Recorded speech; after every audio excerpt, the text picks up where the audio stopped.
రాష్ట్రంలో సాగునీటి ప్రాజెక్టుల పెండింగ్ పనులపై ఫోకస్ పెట్టింది సర్కార్. ఆ ప్రాజెక్టుల పెండింగ్ పనులు పూర్తి కావాలంటే భూసేకరణ చేయాలి. భూసేకరణ చేయాలంటే వాటిని భారీగానే నిధులు కావాలి. అందుకే ఈ బడ్జెట్లో ఇరిగేషన్కు కేటాయింపులు పెరగనున్నాయి. ఆ ప్రాజెక్టులకు కలిపి దాదాపు 29,000 కోట్లు కేటాయిస్తారనే చర్చ జరుగుతోంది.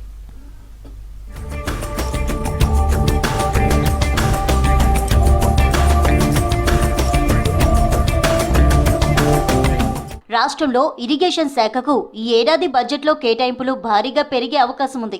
పలు ప్రాజెక్టులను ప్రభుత్వం ప్రాధాన్య జాబితాలో పెట్టుకుని వాటిని పూర్తి చేయాలని భావిస్తోంది. అయితే ఆ ప్రాజెక్టులను పూర్తి చేసేందుకు భూసేకరణనే సమస్యగా మారడంతో దానిపైనే ప్రత్యేకంగా దృష్టి పెట్టింది.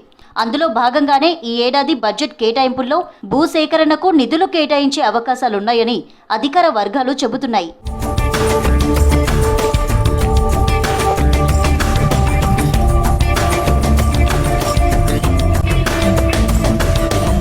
ఈ ఏడాది బడ్జెట్లో ఇరిగేషన్ శాఖకు 29,000 కోట్ల వరకు కేటాయింపులు ఉంటాయని తెలుస్తోంది.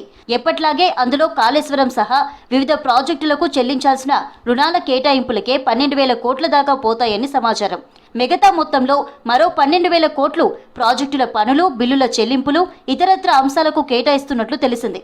ఇక ఇప్పటికే సీఎం రేవంత్ హామీ ఇచ్చిన మేరకు భూసేకరణకు 5,000 కోట్లు కేటాయింపులుంటాయని చెబుతున్నారు.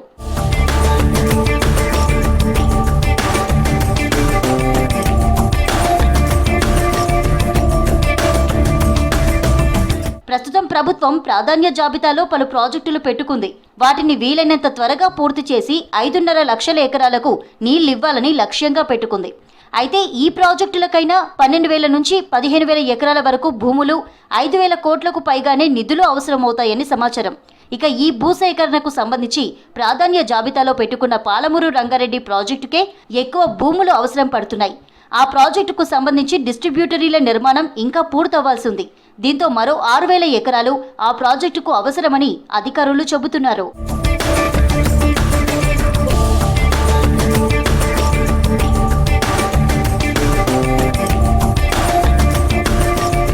దేవాదుల లిఫ్ట్కు 3,000 ఎకరాలు, సీతమ్మ సాగర్కు 2,000, చిన్న కాళేశ్వరానికి 1,200, డిండికి 1,200, భీమాకు 800, నెట్టెంపాడుకు 300 నుంచి 500 ఎకరాల వరకు అవసరం అవుతాయని అంటున్నారు.